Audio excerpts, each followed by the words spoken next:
Like her forebears, Olive went as far west as she could. Rather than the wind over the ocean, coal and steam propelled her journey across the rails, built track by track, tie by tie, by Black and Chinese workers on Native American land that had been unjustly deeded with the stroke of a pen to the Union Pacific Corporation. These rails took her as far as Corinne, Utah. In 1878, when Olive arrived, Corinne was a thriving transfer station for men on their way to Montana, the treasure state, where wide seams of gold and silver were the stuff of myths that travelers full of dreams or desperation looked to as a reason to go on for another day.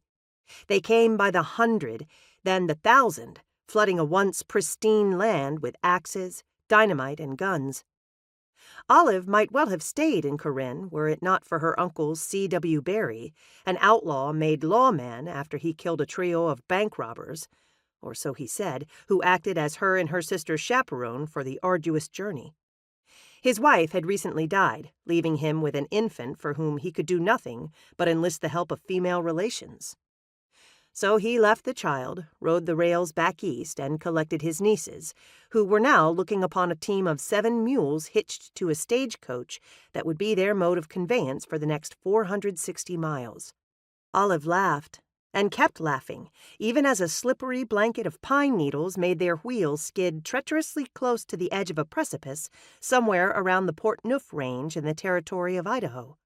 Her sister clung white-knuckled to whatever she could grasp and soon returned home. But Olive stayed, in love with Montana's big sky and all its possibilities. She found employment as a schoolteacher in Missoula, tutoring 11 wide-eyed and wild students who lived most of their lives barefoot or working on their parents' homesteads. They loved Miss Pickering, who was quick to smile, charming, and sure-footed even in this uncertain environment. John Rankin, the man almost single-handedly responsible for the town's growth, fell in love with her too. They met at a town meeting, and he asked for her hand the next day. There was no father to persuade, but Olive told him she would finish the term before she married.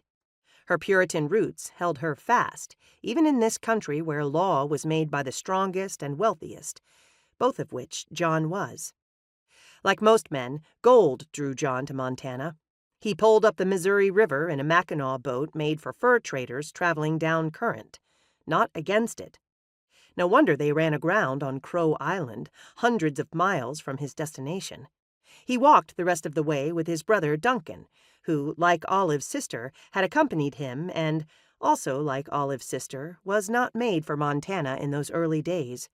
In the summer of 1869, they arrived in Last Chance Gulch, which would soon be renamed Helena.